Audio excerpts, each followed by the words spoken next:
The fluorescent lights in courtroom 4B of the Jefferson County Courthouse flickered intermittently, casting sporadic shadows across the worn wooden benches packed with spectators, journalists, and curious onlookers.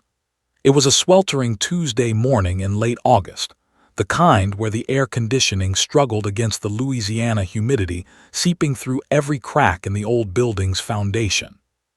Detective Sarah Mitchell adjusted her navy blue uniform collar, feeling beads of sweat forming at her temples despite the courthouse's best efforts to keep everyone cool.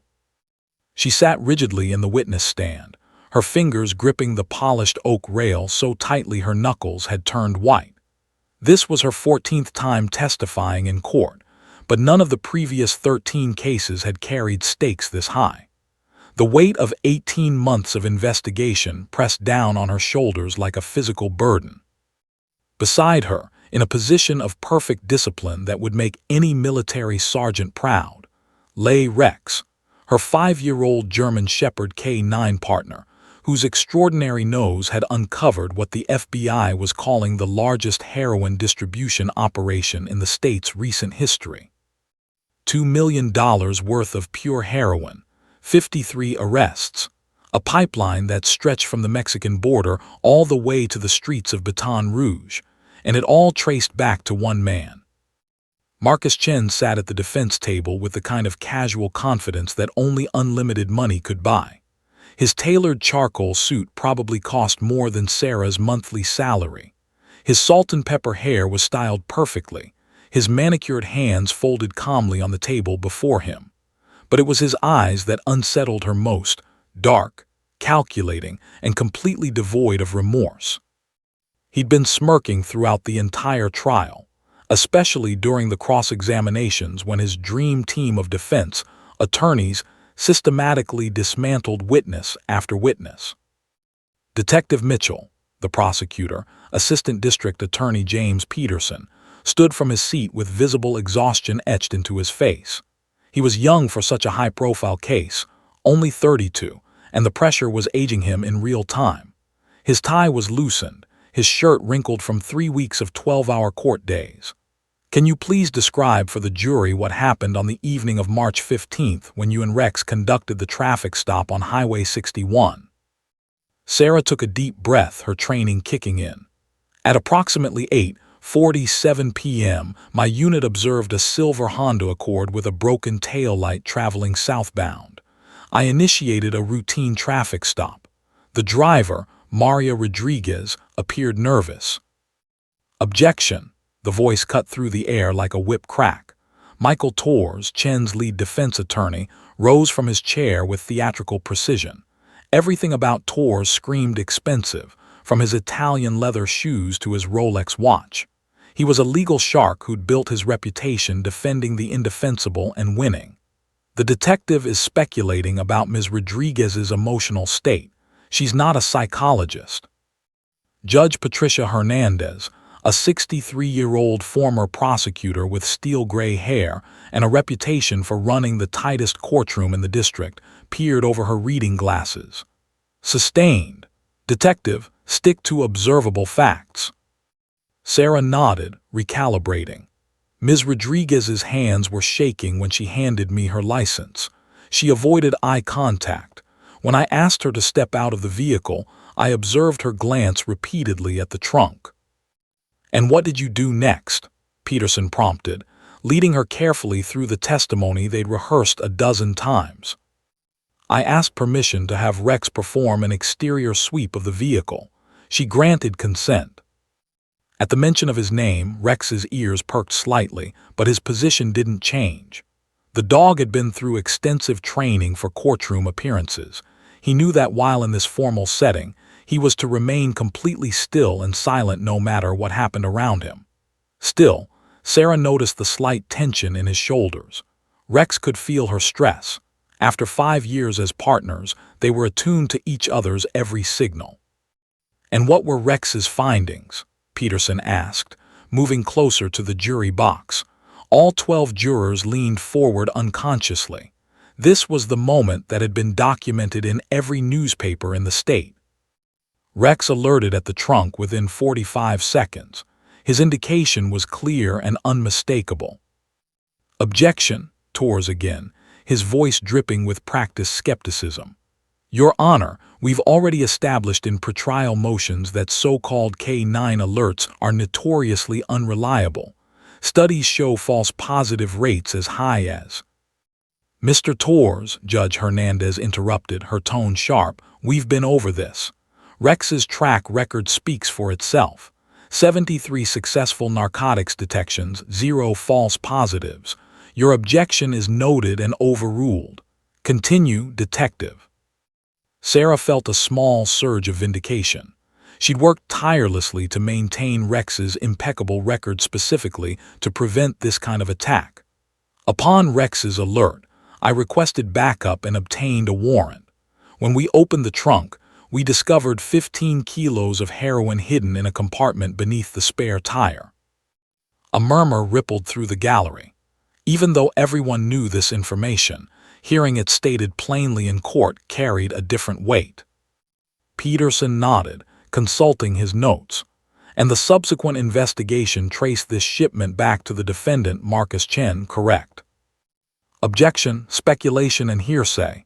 Torres was on his feet again. "Your Honor, I'm establishing the chain of—" Judge Hernandez held up her hand. "Gentlemen, approach the bench." As the lawyers huddled in whispered conference with the judge, Sarah's eyes swept across the courtroom. The jury looked engaged but uncertain. Torres had done his job well, planting seeds of doubt throughout the trial.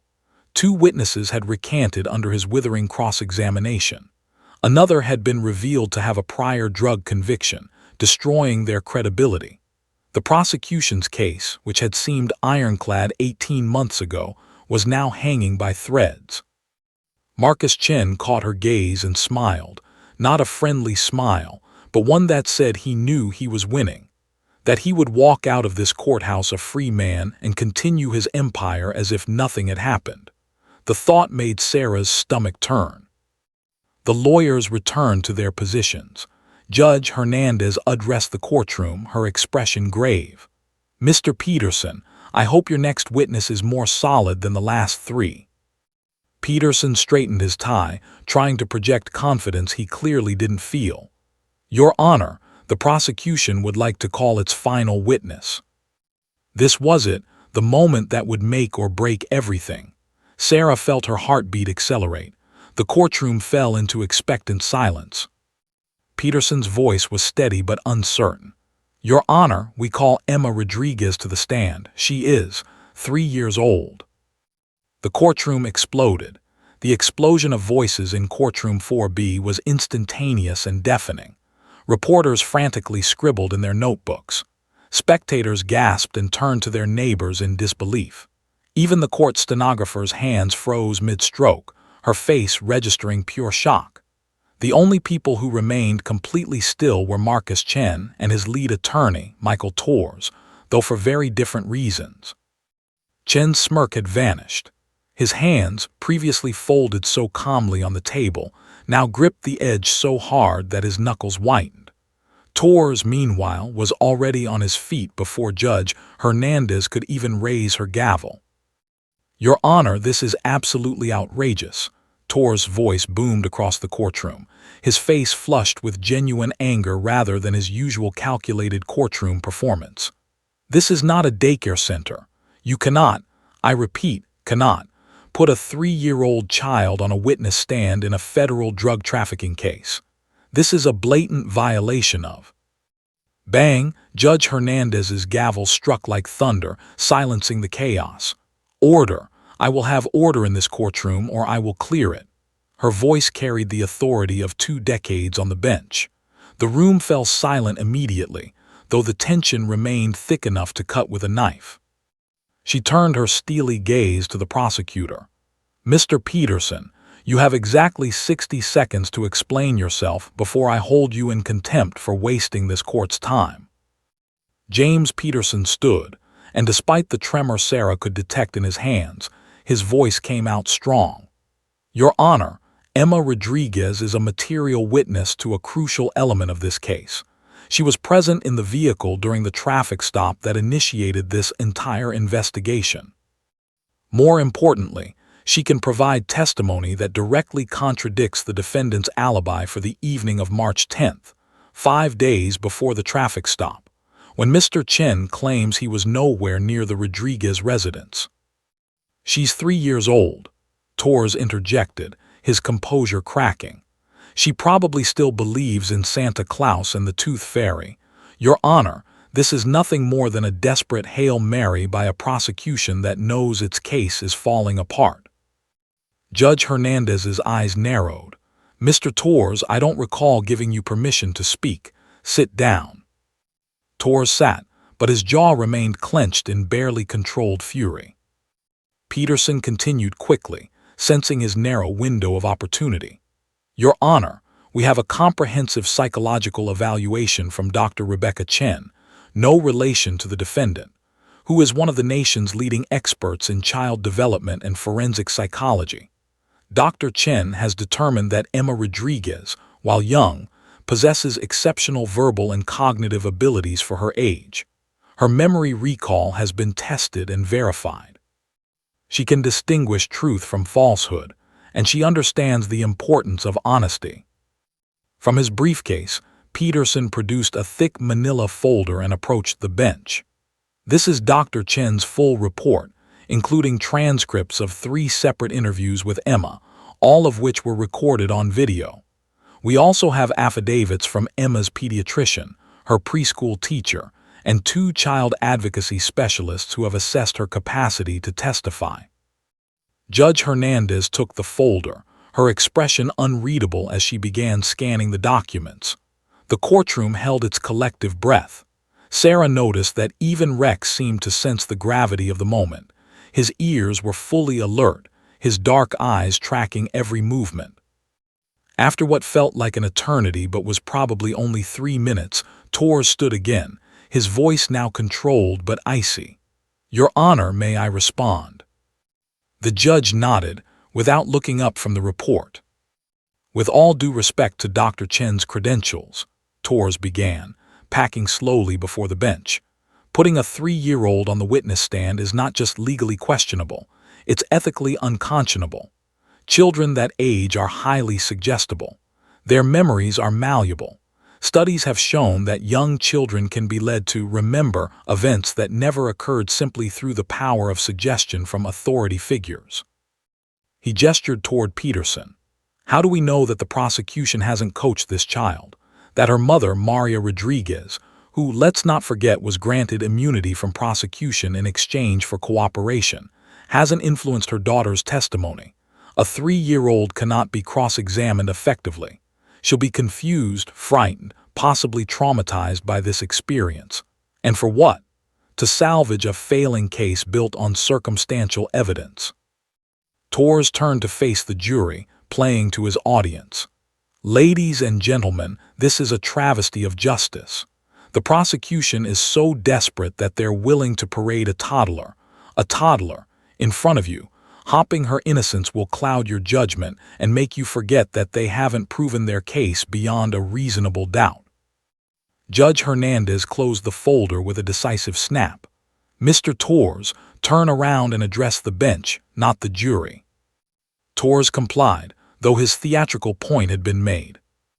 The judge removed her glasses and rubbed the bridge of her nose, a gesture Sarah recognized from her many appearances in this courtroom. It meant Judge Hernandez was wrestling with a genuinely difficult decision. "In my 23 years on the bench," the judge began slowly, her voice measured, "I have presided over murders, rapes, armed robberies, and corruption cases that have sent governors to prison. I have seen the absolute worst of what human beings can do to each other. But I have never, not once, had to decide whether to allow a 3-year-old child to testify in a criminal trial." She looked directly at Peterson. "The Supreme Court has ruled that there is no minimum age requirement for a witness, provided the court determines the child understands the obligation to tell the truth and has the capacity to observe, recollect, and communicate. However, that's the legal standard.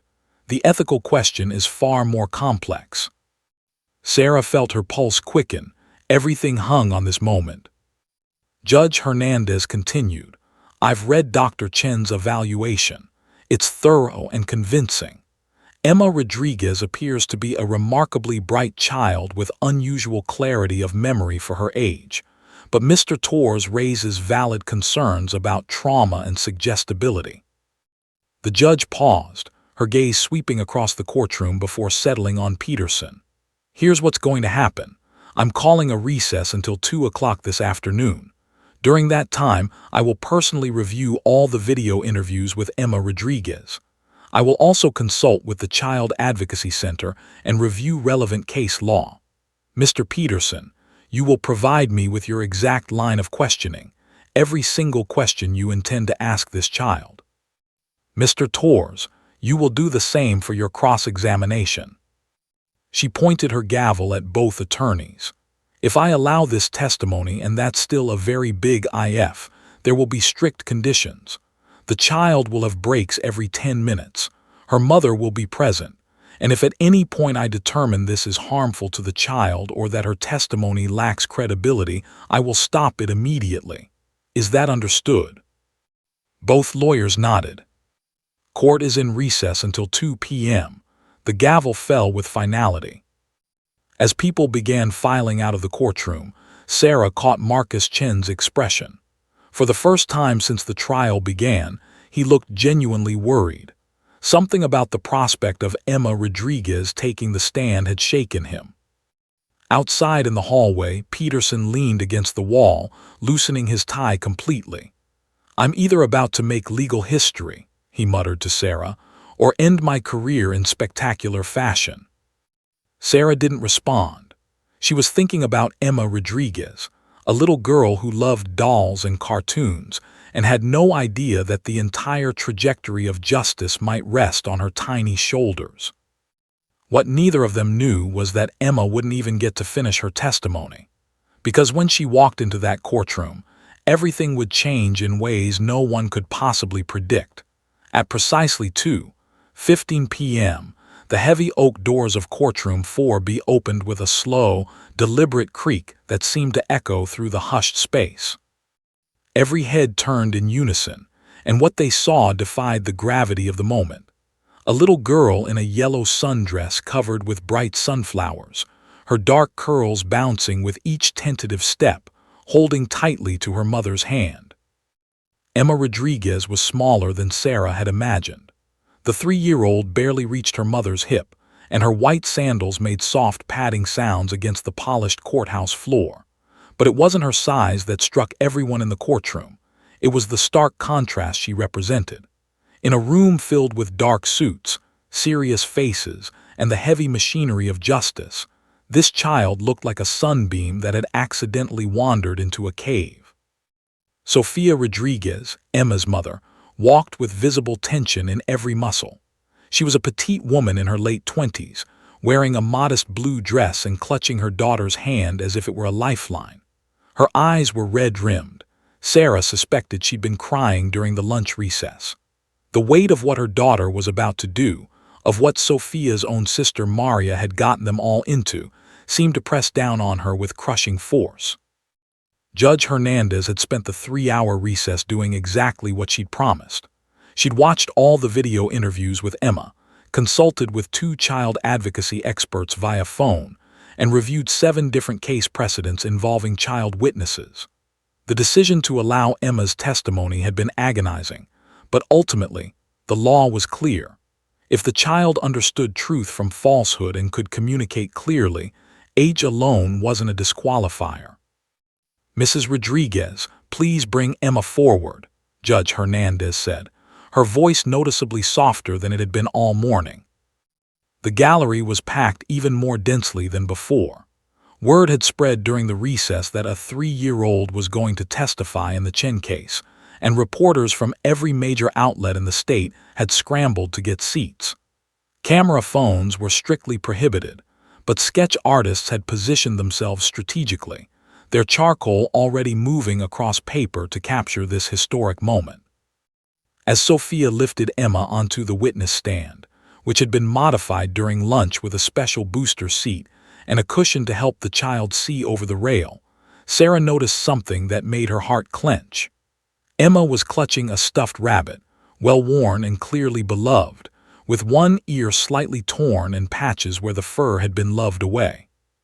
"Your Honor," Torres was on his feet immediately, his voice dripping with theatrical concern. "Surely the court isn't going to allow the child to hold a toy while testifying. This is a court of law, not a—" "Mr. Torres," Judge Hernandez interrupted, her tone brooking no argument, "if you had children of your own, you would understand that sometimes a comfort object is necessary. The rabbit stays. Sit down." Torres sat, but his face showed clear calculation. He was already planning how to use this image, the little girl with her stuffed bunny, to paint the prosecution as manipulative and desperate. Judge Hernandez turned her full attention to Emma, and her entire demeanor transformed. Gone was the stern jurist who had been running this trial with an iron fist. In her place was a grandmother, warm and approachable. "Hello, Emma. My name is Patricia, but everyone here calls me Judge Hernandez. Do you know what a judge does?" Emma's voice, when it came, was surprisingly clear despite its high pitch. "You make sure people follow the rules." A ripple of surprise moved through the courtroom. The child's articulation was remarkable. Judge Hernandez smiled genuinely for the first time in weeks. "That's exactly right. Very good. Now, Emma, do you know the difference between the truth and a lie?" Emma nodded solemnly, her curls bouncing.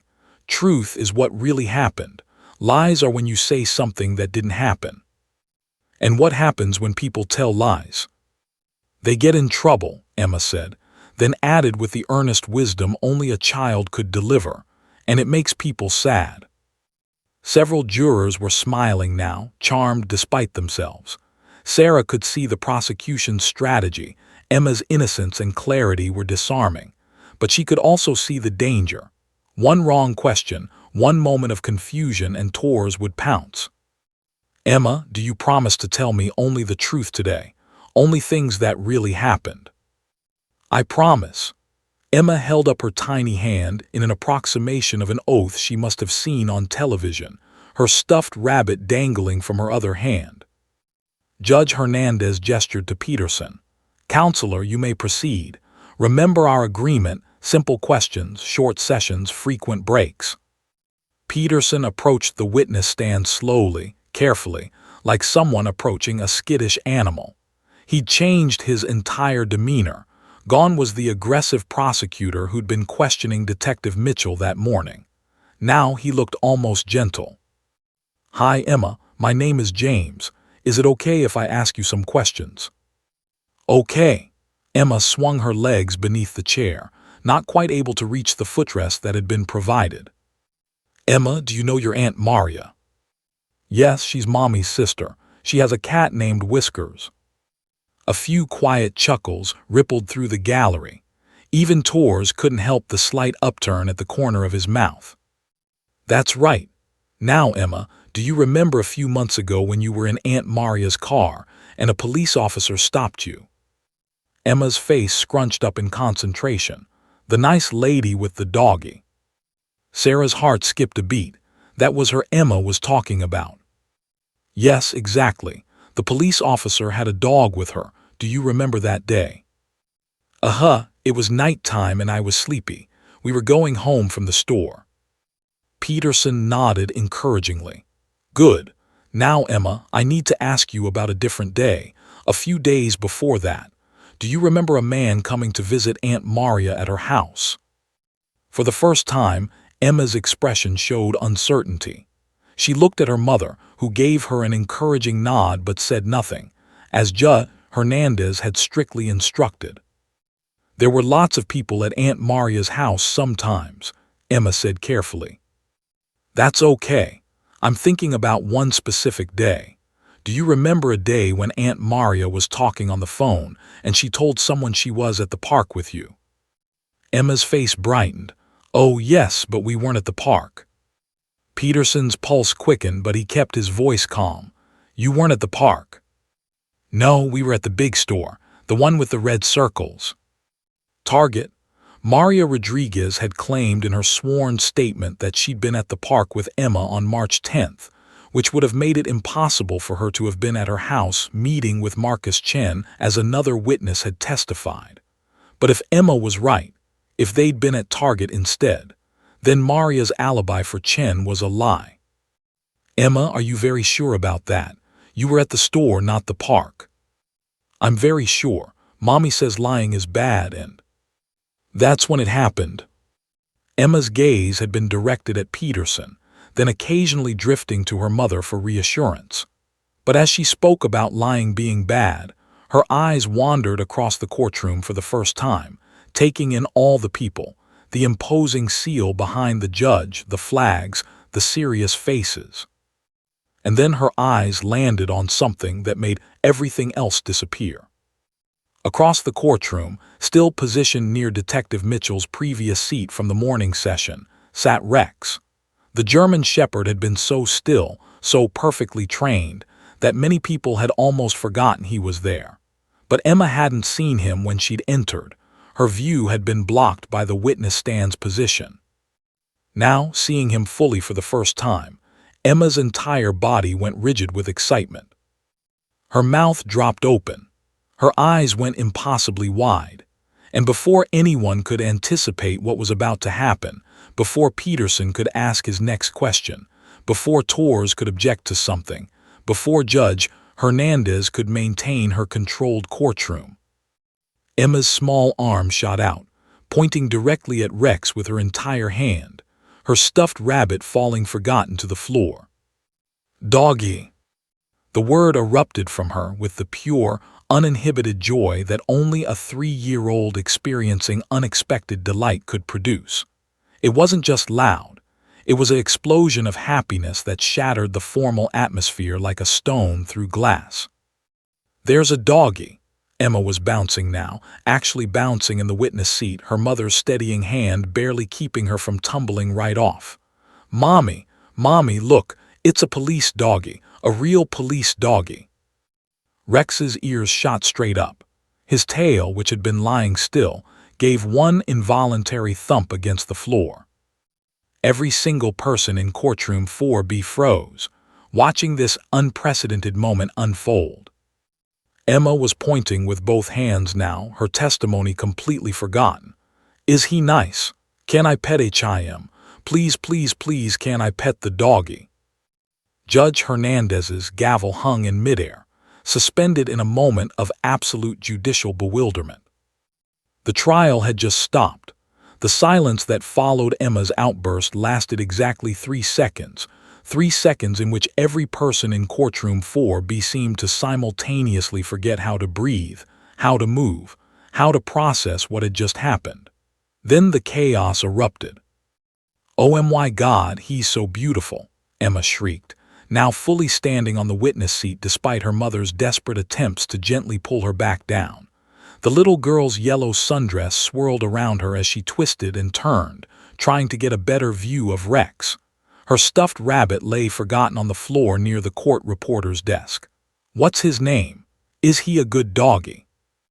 Rex, for his part, was experiencing an internal crisis that would have been comical if the situation weren't so unprecedented. His intensive training said to remain absolutely still and silent. Every instinct in his disciplined, canine brain commanded him to maintain position and ignore all distractions. But this was a child, a small, excited, squealing child, and something deep in the German Shepherd's DNA was responding. His tail thumped against the floor once, twice, 3 times. His ears swiveled forward, completely alert. A soft whine escaped his throat before he could stop it. "Order!" Judge Hernandez finally found her voice, though it came out higher-pitched than her usual commanding tone. She brought the gavel down, but the sharp crack only made Emma jump and squeal even louder with excitement. "Did you hear that, Mommy? The doggy made a sound. He likes me."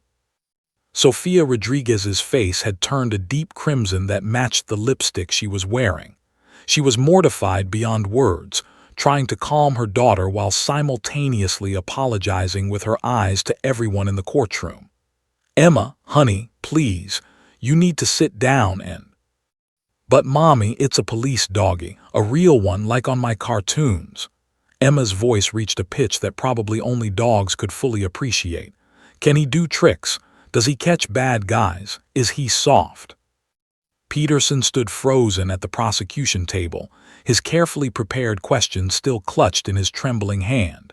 His mouth opened and closed like a fish out of water. This was not in any trial preparation manual. This was not covered in law school.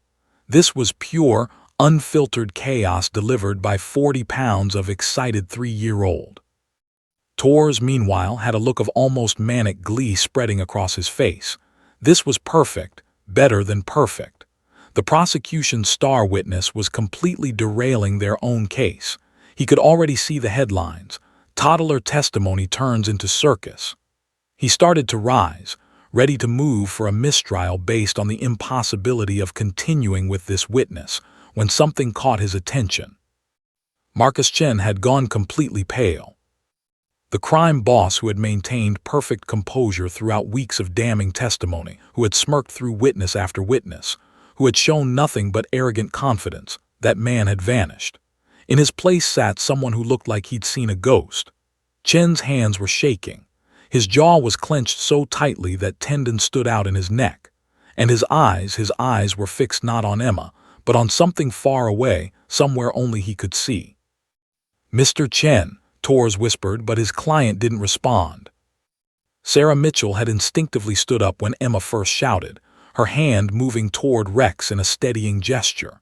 She'd been in dozens of courtroom appearances with her K-9 partner, and he'd never broken position. Never. But she could see the internal struggle playing out in real time. Rex wanted to be a good dog. His entire identity was built around following commands and doing his job perfectly. But he also wanted to investigate this small, loud, happy creature, who was so enthusiastic about seeing him. "Your Honor," Sarah said, her voice cutting through the commotion, "perhaps we should."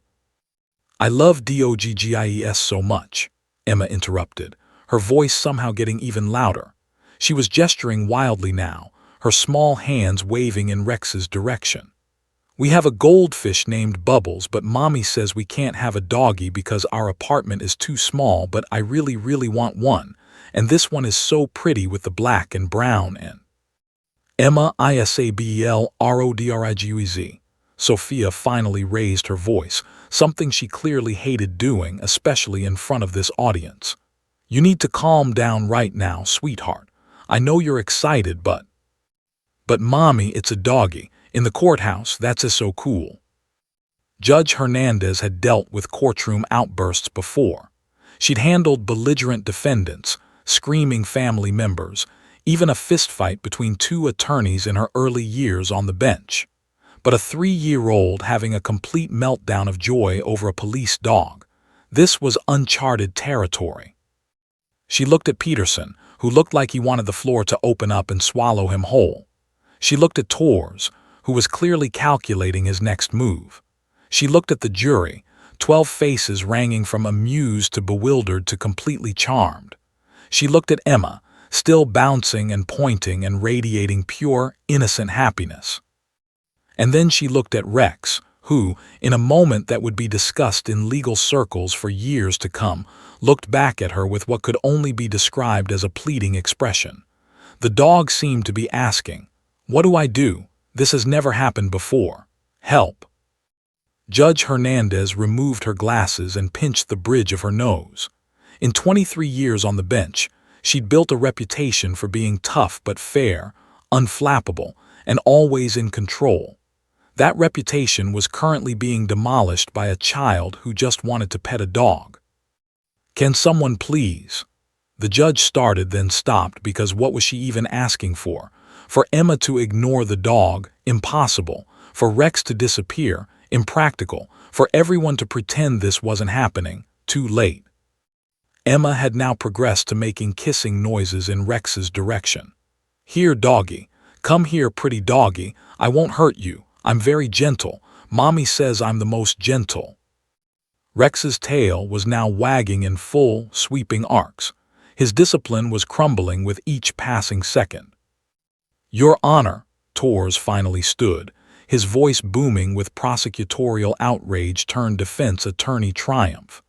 "This is exactly why I objected to this witness. The child is clearly unable to focus on testimony. She's distracted, overwhelmed, and this entire proceeding has become a mockery of." "He wagged his tail," Emma screamed joyfully. "Mommy, did you see? He wagged his tail at me, he does like me." Several jurors were openly smiling now. One older woman in the back row had her hand over her mouth, clearly trying not to laugh. Even the court reporter had paused her typing to watch this unfold. Sarah caught something in her peripheral vision that made her breath catch. Marcus Chen had tears running down his face. Not tears of laughter or frustration, tears of something deeper, something broken.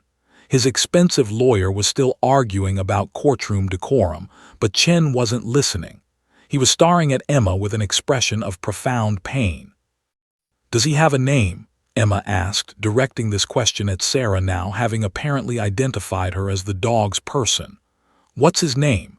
Is he a boy or a girl? How old is he? Does he like treats?" Sarah found herself answering automatically, her law enforcement training momentarily suspended by the sheer force of Emma's enthusiasm. "His name is Rex.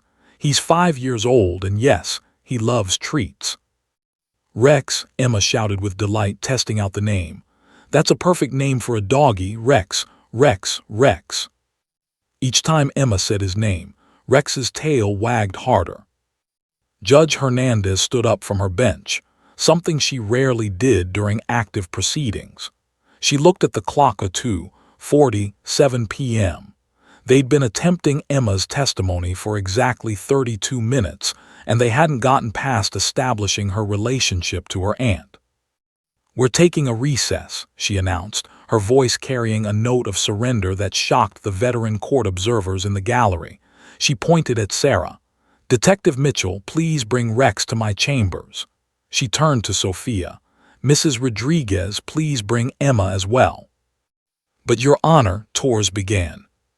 "Chambers now, everyone else 15-minute recess." As the gavel fell, Emma's voice rang out one more time. "Am I going to get to pet the doggy now?" The answer, though no one fully realized it yet, would change everything. Judge Patricia Hernandez's chambers were a stark contrast to the formal courtroom.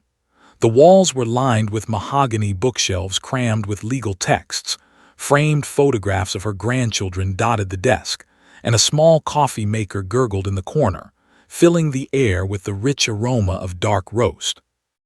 A worn leather couch sat against one wall, the judge's refuge during long trials when sleep became a luxury measured in minutes rather than hours. It was here, in this private sanctuary of justice, that one of the most unusual moments in American legal history was about to unfold. Sarah Mitchell stood awkwardly near the door, her hand on Rex's collar, though the gesture was more for her own comfort than control. The German shepherd sat at perfect attention, but his eyes kept darting toward the small girl who had just entered the room with her mother. Emma had gone quiet the moment she stepped through the door, not from fear, but from an almost reverent awe. Her brown eyes were huge as she took in the important-looking office, and when they landed on Rex, she pressed herself against her mother's legs, suddenly shy. "It's okay, sweetheart," Sophia whispered, her own voice tight with stress. The poor woman looked like she wanted to apologize to everyone for the next 100 years. "You wanted to see the doggy, remember?" Judge Hernandez settled into the chair behind her desk and gestured to the couch. "Mrs. Rodriguez, please sit. Emma, would you like to meet Rex properly?" Emma nodded but didn't move from her mother's side. All the explosive energy from the courtroom had transformed into something quieter, almost sacred. She was actually going to meet the doggy, the beautiful police doggy with the shiny fur and the intelligent eyes. Sarah knelt down beside Rex, bringing herself to Emma's eye level. She'd done community outreach events before, met hundreds of children who wanted to interact with her K-9 partner, but somehow this felt different, more important. The weight of the stalled trial pressed down on this moment, turning a simple child-meets-dog interaction into something that could determine the trajectory of justice. "Emma," Sarah said gently, "would you like to say hello to Rex? He's very friendly, I promise." Emma took one small step forward, then another, her white sandals barely making a sound on the thick carpet. When she was about 3 feet away, she stopped and whispered, "Hi, Rex." Rex's tail thumped once against the floor, a gentle acknowledgement. "He remembers you from the car," Sarah said, which was true. Rex had an exceptional memory, and the traffic stop from months ago would be filed away in his remarkable canine brain. "He thinks you're very nice." "Really?" Emma's voice was so small, so hopeful, that Judge Hernandez felt something tighten in her chest. When had she become so cynical that this simple moment of childish wonder could move her? "Really?" Sarah confirmed. "Would you like to pet him? You can touch his head right here." She demonstrated, running her hand over Rex's broad skull between his alert ears. Emma looked at her mother, who nodded encouragingly, and then took the final steps that closed the distance. She reached out with one small hand, fingers splayed, and touched Rex's head with a feather-light touch, as if he were made of the most delicate glass. Rex, trained to detect narcotics worth millions, who had faced down armed suspects without flinching, who had tracked criminals through swamps and forests, this formidable working dog, went perfectly still to let the tiny human touch him. Then, very gently, he leaned forward and licked Emma's hand. The giggle that erupted from Emma was like sunlight breaking through storm clouds, pure, unfiltered joy. "He licked me. Mommy, he licked me. That means he likes me, right?" "That means he likes you very much," Sarah said, smiling despite the absurdity of the situation. They were in the middle of the biggest trial of her career, and she was facilitating a meet-and-greet between her K-9 partner and a 3-year-old. Emma grew bolder, running her hands through Rex's thick fur, marveling at the soft undercoat beneath the coarser outer layer. "You're so pretty," she told the dog seriously. "You're the prettiest doggy I ever saw, even prettier than the doggies on TV." Rex's tail was wagging steadily now, his tongue lolling out in what Sarah recognized as his happy expression. The fearsome police dog had been completely disarmed by 40 pounds of curly-haired enthusiasm. Judge Hernandez watched this interaction with conflicting emotions warring inside her. The lawyer in her was calculating the damage this had done to the trial's momentum, the complications it had created, the precedent it might set. But the grandmother in her, the woman who had 3 grandchildren of her own and knew the pure magic of watching a child experience unbridled happiness, that part of her understood that something profound was happening here. There was a soft knock at the door and the bailiff's head appeared. "Your Honor, both attorneys are asking how long." "Tell them they'll know when I'm ready," Judge Hernandez said sharply, then softened her tone. "Thank you, Martin." The door closed again. Emma had progressed to hugging Rex around the neck, her small face buried in his fur. The dog stood like a statue, accepting this affection with remarkable patience. "You're such a good boy," Emma was murmuring. "Such a good boy. I bet you catch all the bad guys, don't you? You're so brave and strong and—" She pulled back suddenly, her eyes wide with a new thought. "Are you scared? When you catch bad guys, are you scared?" Sarah found herself answering honestly. "Sometimes I think he is, a little, but he does it anyway because it's his job to keep people safe." Emma nodded solemnly, processing this information with the seriousness of someone who understood that bravery wasn't the absence of fear. Then she leaned close to Rex's ear and whispered loudly enough for everyone to hear. "It's okay to be scared sometimes. I get scared too, but you're doing such a good job." Sofia Rodriguez made a small sound, half laugh, half sob. Judge Hernandez found herself blinking rapidly. "Your Honor," Sarah said quietly, "we need to figure out what to do about the trial." The judge stood and walked to her window, which overlooked the courthouse parking lot 3 stories below. She could see news vans with their satellite dishes, reporters checking their phones, photographers with cameras ready. This case had become a media circus, and the events of the past hour would only intensify the coverage. "Detective," she said without turning around, "in your professional opinion, is there any way Emma can provide testimony with Rex in the courtroom?"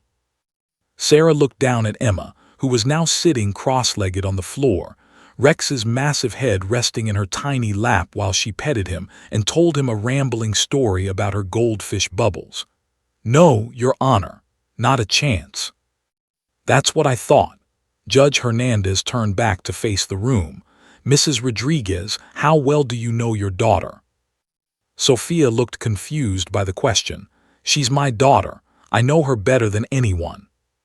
"If we proceed with her testimony and Rex is removed from the courtroom, will Emma be able to focus?" Sophia thought about this carefully. "If you promise her she can see Rex afterward, maybe. Emma is very good at keeping promises and expecting others to keep theirs, but I can't guarantee." "No one's asking you to guarantee anything," the judge said.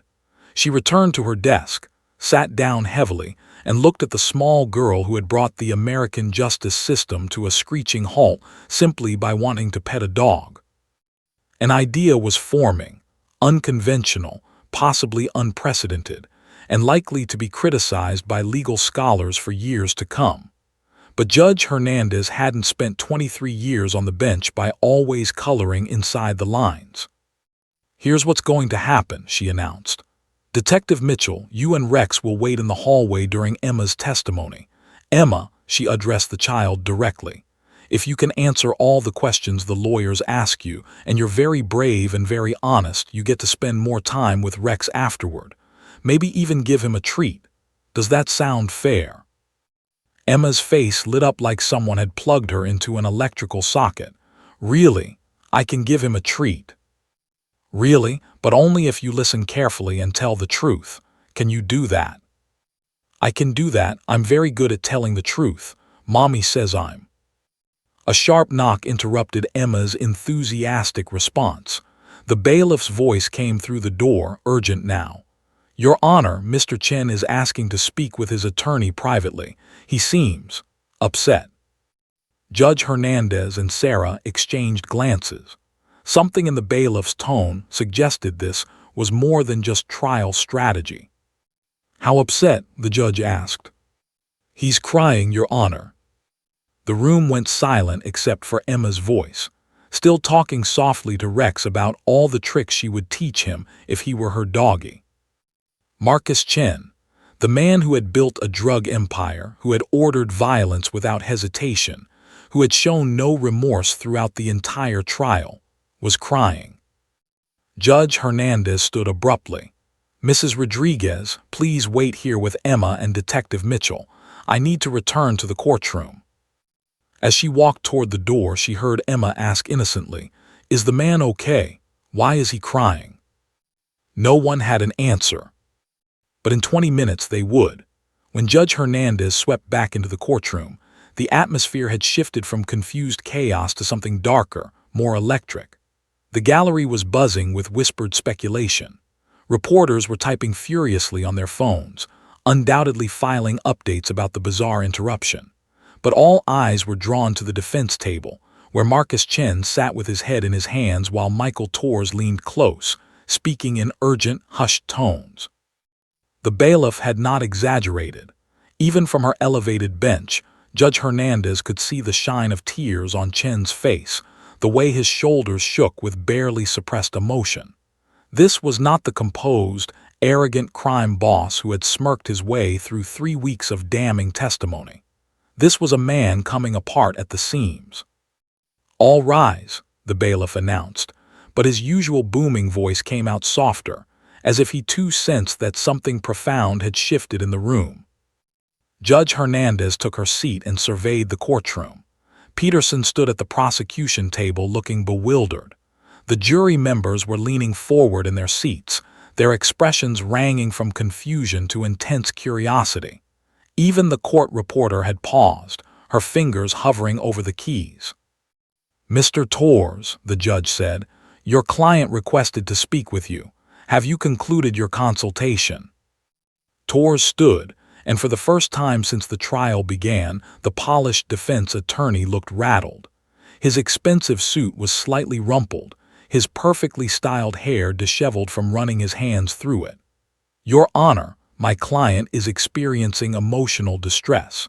I'm requesting a recess for the remainder of the day so that— No, Chen's voice cut through the courtroom rough and broken. He lifted his head and the gallery collectively gasped. His eyes were red and swollen, tears still streaming down his face. No more delays, no more waiting, I need to speak. Now. Marcus, I'm advising you as your attorney to— I don't care about your advice anymore. Chen stood abruptly, his chair scraping against the floor with a harsh sound that made several people flinch. I'm done. Do you hear me? I'm done with all of this. Torres grabbed his client's arm. You need to sit down and let me do my job. You're not thinking clearly. For the first time in years, I'm thinking perfectly clearly. Chen pulled his arm free, and when he turned to face Judge Hernandez, his expression was something the court had never seen from him before, genuine remorse. Your Honor, I need to make a statement. I know I have the right to remain silent, but I'm waiving that right. I need to speak. The courtroom erupted into chaos. Peterson was on his feet, looking like someone had just handed him a winning lottery ticket. Torres was practically shouting at his client to be quiet. Judge Hernandez's gavel came down like thunder. Order, I will have order. The room fell silent. Mr. Chen, I need to be very clear with you. Anything you say can and will be used against you in this court. Your attorney is correct. You have the right to remain silent. I understand my rights, Your Honor. I've had them read to me more times than I can count. Chen's voice was steadier now, as if making the decision had given him strength. But that little girl in there, he gestured toward the judge's chambers, she just wanted to pet a dog, that's all, just pet a dog. His voice cracked, and fresh tears spilled down his cheeks. She was so happy, so innocent, and she has no idea that she's standing in this courtroom because of me, because of my choices, because I've poisoned everything I've touched. Torres was frantic now, pulling at Chen's sleeve. Marcus, please, you need to stop talking right now. This is professional suicide, everything you're saying. Chen turned to his lawyer with an expression of profound sadness. Michael, you've been a good attorney, you've fought hard for me, but I'm not going to let this continue. That child should not be here. Her mother should not be here. Her aunt definitely should not be here. This entire nightmare exists because of me. Your Honor, Torres practically shouted, I need to speak with my client privately before this goes any further. He's clearly not in his right mind. I'm more in my right mind than I've been in a decade, Chen said quietly. He looked at the jury, then at Peterson, then back at Judge Hernandez. I have a daughter. Did you know that? Of course you didn't. It's not in any of the files because I've kept her completely separate from my business. She's almost 3 years old. Her name is Lily. The courtroom was so silent that the hum of the air conditioning sounded like a roar. I haven't seen Lily in 4 months, Chen continued, his voice barely above a whisper now. Her mother, my ex-wife, won't let me near her. She says I'm dangerous, that I'm a bad influence, that I'm poison. And she's right. She's absolutely right. He pointed toward the judge's chambers again. But when I saw that little girl, Emma, when I saw her light up with pure joy over something as simple as seeing a dog, when I heard her tell Rex that it's okay to be scared sometimes, he had to stop, overcome with emotion. That's what my Lily sounds like. That's the innocence I've lost. That's the innocence I've stolen from other people's children with the poison I've put on the streets. Mr. Chen, Judge Hernandez said carefully, I need to know if you're requesting to change your plea. Torres made one last desperate attempt. Your Honor, please, I'm begging the court to recess so I can properly counsel my client. What he's doing right now is— What I'm doing right now is taking responsibility, Chen interrupted. For the first time in my life, I'm taking actual responsibility. He turned to face Judge Hernandez squarely, drawing himself up to his full height. "Your Honor, I wish to change my plea to guilty on all counts, and I want to make a full confession. Everything. Every deal, every shipment, every person I've corrupted. All of it." The courtroom exploded into pandemonium. Reporters were scrambling for the doors, desperate to file this breaking news. The gallery was a sea of shocked faces and excited whispers. Peterson looked like he might pass out from shock and relief. Torres had sunk into his chair, his head in his hands, his career-defining case collapsing around him. Judge Hernandez brought her gavel down repeatedly. "Order, order." When silence finally fell, she looked at Marcus Chen with an expression that was difficult to read. "Mr. Chen, this is highly irregular. I need to ensure you understand the full implications of what you're proposing." "I understand completely," Chen said. He wiped his eyes with the back of his hand, a gesture so human and vulnerable that it was jarring coming from him. "I'm going to prison for a very long time. I know that, I accept that. But Maria Rodriguez was coerced into providing my alibi. I threatened her job at my warehouse if she didn't help me. She lied because she was terrified of losing her income and couldn't support her family. Emma's aunt should not be here. Emma should not be here." He took a shaky breath. "And if there's even the smallest chance that by telling the truth now, I might someday, years from now, be able to look my own daughter in the eye again, then it's worth it. I want Lily to know that her father was a criminal, but when it mattered most, when an innocent child was about to be put through something traumatic because of him, he did the right thing." Judge Hernandez sat back in her chair, studying the man before her. She'd presided over hundreds of cases, heard countless confessions, but never one like this. Never one triggered by a 3-year-old's joy at seeing a police dog. "Very well," she said finally. "We'll reconvene tomorrow morning at 9 a.m. Mr. Chen, you'll have tonight to consult with your attorney about the formal process for changing your plea. Mr. Peterson, you'll prepare to receive Mr. Chen's testimony. And Mrs. Rodriguez," she gestured to where Sophia had just re-entered the courtroom with Emma, "your daughter's testimony will no longer be required." Emma, hearing this, tugged on her mother's sleeve. "Does this mean I get to give Rex his treat now?" Despite everything, the gravity of the moment, the legal implications, the media firestorm that was about to erupt, Judge Patricia Hernandez smiled. "Yes, Emma, you can give Rex his treat now." Following morning, courtroom 4B looked the same as it had for the past 3 weeks. Same oak paneling, same American flag, same worn benches. But the atmosphere was utterly transformed. Where tension and adversarial combat had reigned, now there was something almost sacred in the air. The gallery was packed beyond capacity, with people standing along the walls and spilling into the hallway outside. Marcus Chen entered in handcuffs, dressed in an Orange County Jail jumpsuit rather than his expensive suits. The transformation was startling. Overnight, he seemed to have aged 10 years, but there was something different in his eyes, a clarity that hadn't been there before. Gone was the arrogant smirk, replaced by the hollow gaze of a man who had looked into his soul and found it wanting. Judge Hernandez took her seat and surveyed the room. "Mr. Chen, you've had the evening to consult with your attorney.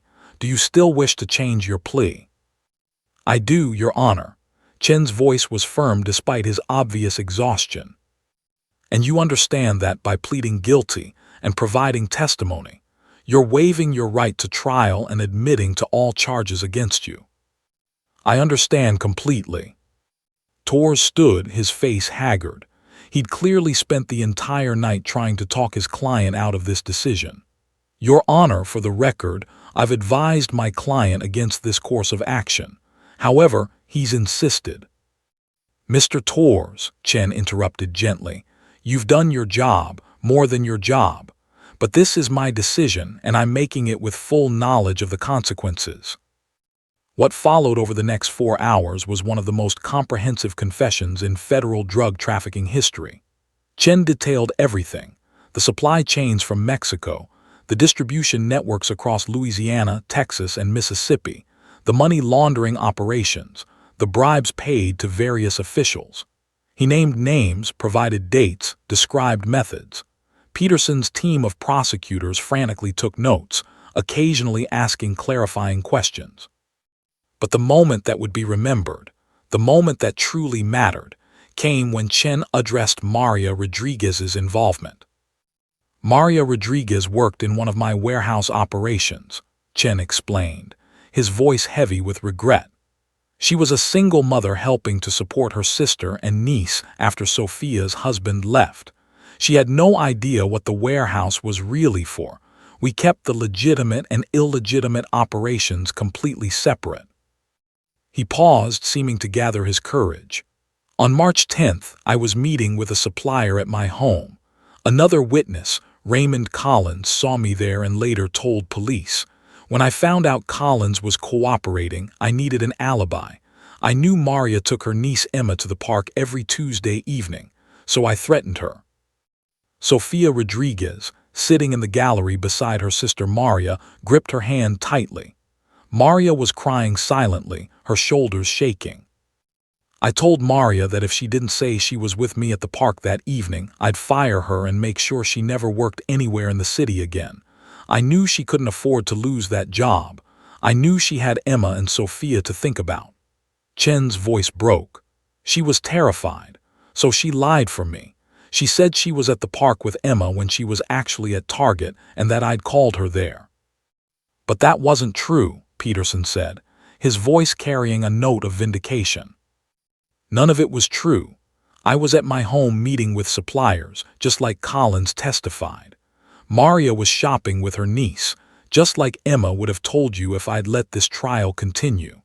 I manufactured an alibi by threatening a vulnerable single mother, and then I was prepared to let her 3-year-old niece be put on the stand to perpetuate that lie. Judge Hernandez leaned forward. "Why are you telling us this now, Mr. Chen?" Chen was quiet for a long moment. When he spoke, his voice was barely audible. "Yesterday, I watched Emma Rodriguez see a police dog for the first time. She wasn't thinking about this trial or these charges or anything heavy. She just saw something beautiful and innocent, a dog, and she reacted with pure, uncomplicated joy."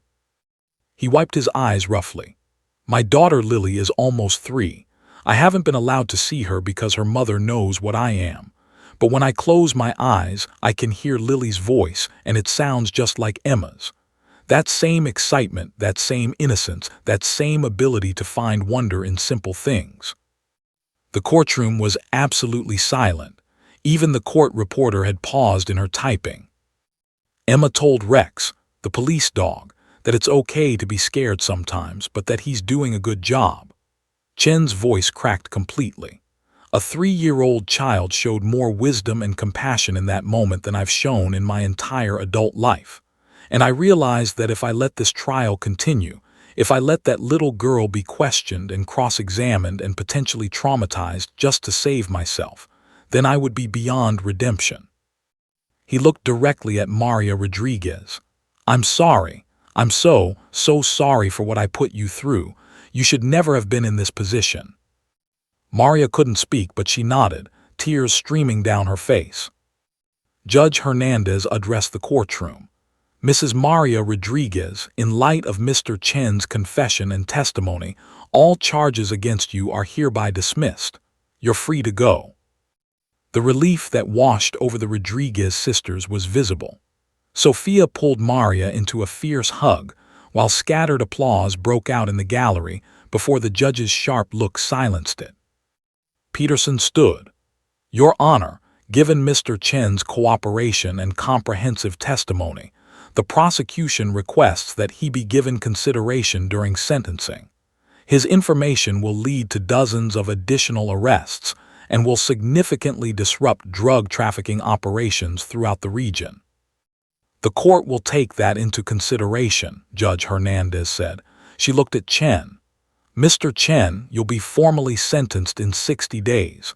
Given the severity of your crimes, you're looking at a minimum of 15 years in federal prison, possibly much more. Do you understand?" "I understand, Your Honor, and I accept it." As the marshals prepared to lead Chen away, he turned back one more time. "Your Honor, I know I have no right to ask this, but could you tell Emma something for me?" Judge Hernandez raised an eyebrow. "What would you like me to tell her?" "Tell her that she was right. Tell her that Rex is a very good dog and that he's brave even when he's scared. And tell her—" Chen's voice failed him for a moment. "Tell her thank you. Thank you for reminding a bad man what good looks like."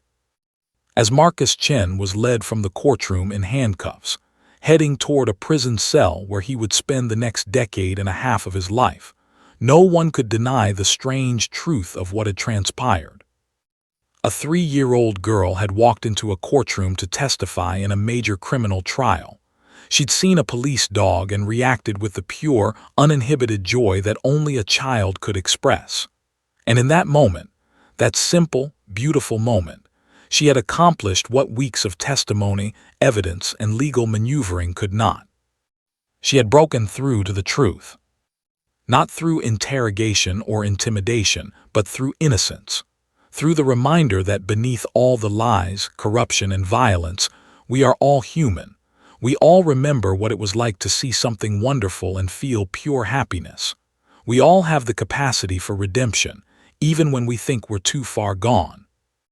Emma Rodriguez never did finish her testimony. She never needed to. Sometimes the truth doesn't emerge from the witness stand. Sometimes it emerges from the heart. 6 months later, on a crisp Saturday morning in February, Detective Sarah Mitchell pulled her patrol car into the driveway of a modest house in the Garden District. The home belonged to Sofia Rodriguez, and Sarah had made this trip once a month since the trial ended. It had become a ritual, one that neither she nor Rex would miss for anything. Before Sarah could even open her door, she heard the squeal. "Rex is here." The front door burst open and Emma Rodriguez came running down the walkway, her curls bouncing, wearing a pink jacket with butterflies on it. She was bigger now. 3.5 felt monumentally older than 3 to a child, and she'd lost some of that baby roundness in her face. But the joy in her eyes when she saw the German Shepherd was exactly the same as it had been that day in the courtroom. Sarah opened the back door of the patrol car, and Rex bounded out with the enthusiasm he reserved only for Emma. The fierce, police dog who had tracked criminals through swamps and detected millions in narcotics transformed instantly into a puppy, his tail wagging so hard his entire back end wiggled. "Hi, Rex, I missed you so much." Emma threw her arms around the dog's neck, and Rex responded by licking her face with dedicated thoroughness, making her giggle uncontrollably. "Did you catch any bad guys this month? Did you? I bet you caught so many." "He helped us make 3 arrests," Sarah said, smiling as she watched the reunion. "He's been working very hard."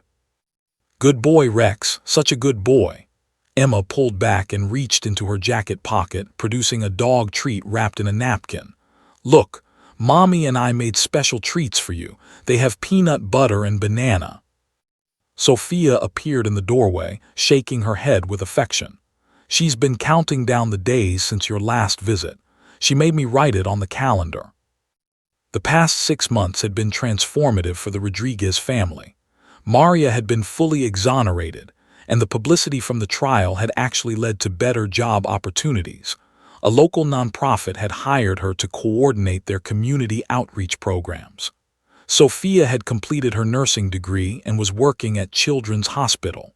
And Emma, well, Emma had become something of a local celebrity. "Come inside," Sofia said. "I made coffee and I have something to show you."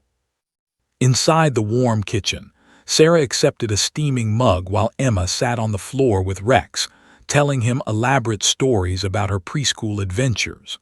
Sofia pulled out a folder from the counter.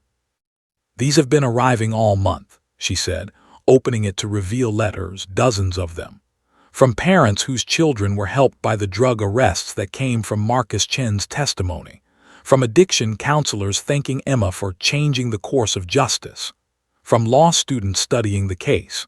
There's even one from a senator talking about using Emma's story to advocate for criminal justice reform. Sarah flipped through the letters, her throat tightening. One letter was from a mother whose teenage son had overdosed on heroin from Chen's operation, but survived and was now in recovery. If your daughter hadn't walked into that courtroom, the letter read, my son might not be alive today. The arrests that followed Chen's confession shut down the supply line that was poisoning our community. It's overwhelming, Sophia admitted. Emma doesn't really understand the magnitude of what happened. To her, she just really wanted to pet a dog. Maybe that's exactly why it worked, Sarah said quietly. There was a knock at the door and Sophia went to answer it. She returned with an envelope marked with the Louisiana Department of Corrections seal. This came yesterday, she said, handing it to Sarah. It's addressed to Emma, but I wanted you to see it first. Sarah opened it carefully. Inside was a letter written in careful, precise handwriting. Dear Emma, you don't know me, but I'm the man who made some very bad choices that hurt a lot of people. My name is Marcus, and I'm in prison now because of those choices. I wanted to write to you because 6 months ago, you did something that changed my life. You saw a beautiful dog named Rex, and you were so happy. Your happiness reminded me of my own daughter, Lily, and it reminded me of what's truly important in life. Because of you, I told the truth. I'm in prison now and I deserve to be here.